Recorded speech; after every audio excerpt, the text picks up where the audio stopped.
Ay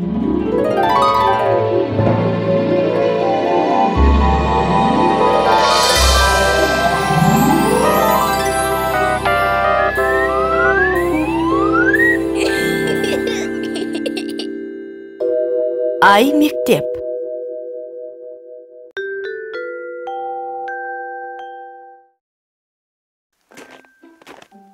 Дана, сен не жайлы ойланып жүрсің? Қазақ тілінен мәтін құрастыруға тапсырма берген. Сол туралы ойланып жүрмін.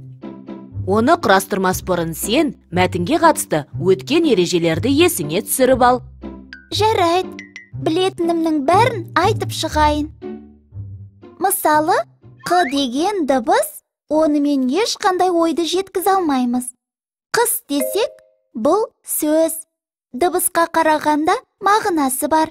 Бірақ жеке сөзбен де айтқың келген ойды жеткізу қиын. Қыс келді десек, сөйлем болады. Ой аяқталған болса да, біз онымен байланысты көп нәрсе біле алмаймыз.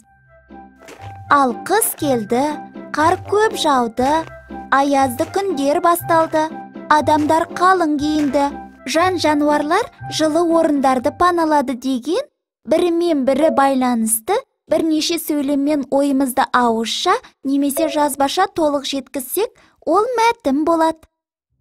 Жарайды, мәтін туралы түсінігің бар екен. Сенің қандай тақырыпқа мәтін құрастыруың керек? Тақырып дейсіз бе? Иә, мәтінде не туралы айтылатынын көрсететін сөз мәтіннің тақырыбы болады. Яғни тақырып деген мәтіннің атауы. Менің құрастыратын мәтінімнің тақырыбы демалыс. Сен мәтіннің қандай түрін құрастыруың керек? Білмеймін.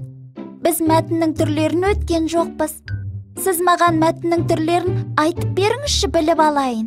Мәтіннің 3 түрі бар. Әңгімелеу мәтіні, сипаттау мәтіні, пайымдау мәтіні.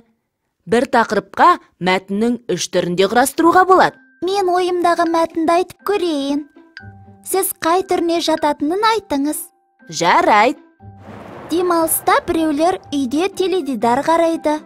Біреулер отбасымен қыдырады. Ал біз көбінесе тауда демаламыз. Біз кешеде тауға шықтық. Шанамен сырғанадық. Ақ қала жасадық. Әбден ойнап, үйге кеш қайттық.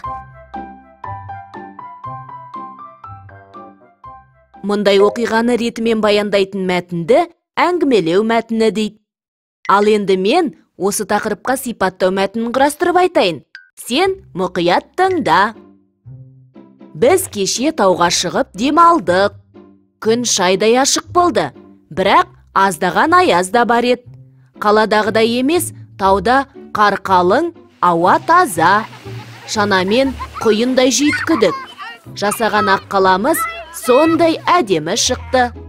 Кешке дейін жүріп, үсті басымыз су болып қайттық. Түсіндім. Сипаттау мәтінінде қандай және қалай деген сұрақтарға жауап беретін сөздер көп айтылады екен. Дұрыс айтасың. Себебі сипаттау мәтіні зат немесе құбылысты суреттеп сипаттайды ғой. Пайымдау мәтініне де мысал келтіріңіз. Ерекшелігін өзім тауып көрейін. Жақсы, бастаймын. Біз көбінесе тауда демаламыз. Себебі таудың ауасы таза болады. Кеше күн ашық болды. Сондықтан тағы да тауға шықтық. Тауда қар қалың. Себебі онда қаладағыдай көп адам, көп көлік жоқ. Сондықтан қар тез ерімей, бірінің үстіне бірі жауа береді. Біз кешке дейін сырғанап ойнадық. Қардан ақ қала жасадық. Сондықтан үсті басымыз су болып қайттық. Пайымдау мәтінінде сіз әрбір айтқан ойыңыздың неге, неліктен олай екенін түсіндіргіңіз келді. Дұрыс байқадың. Пайымдау мәтіні оқиға, құбылыстардың себебін дәлелдейтін мәтін. Сол үшін себебі, өйткені, сондықтан деген сөздерді пайдаланамыз. Біз құрастырған 3 мәтін бір-біріне ұқсайтында сияқты. Иә, себебі олардың тақырыбы ортақ. Бір оқиғаны 3 түрлі айтып отырмыз. Және мәтіндердің құрылымы бірдей. Құрылымы? Мәтіннің басталуы, негізгі бөлімі және соңы болады. Біздің мәтіндеріміздің бәрі де тауға шығумен басталды. Үйге қайтумен аяқталды. Қалай ойнап, қалай демалғанымыз туралы айтқан жеріміз негізгі бөлім. Алақай, мен сабаққа алдын ала көп нәрсені біліп баратын болдым.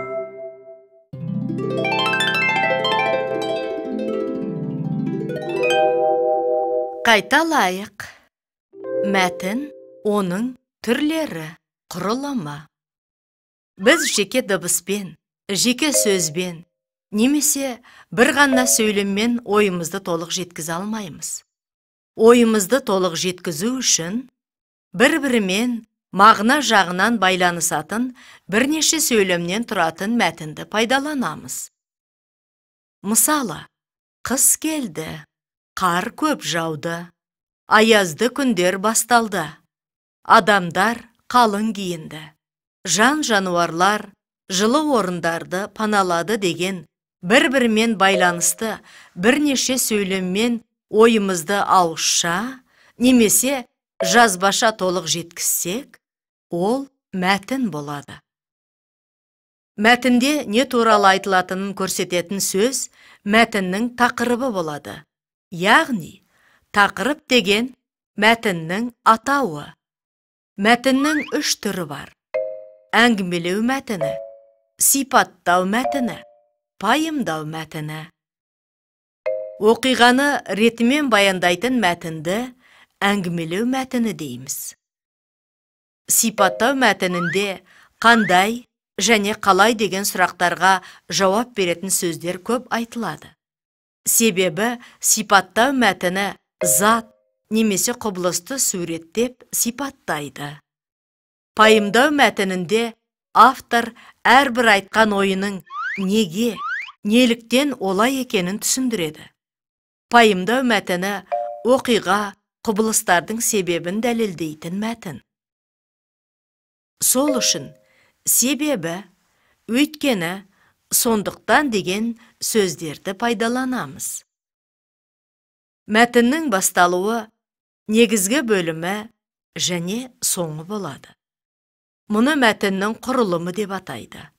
Мысалы, фильмде айтылған мәтіндер тауға шығумен басталды, үйге қайтумен аяқталды, қалай ойнап, қалай демалғаны туралы айтылған жері негізгі бөлімі.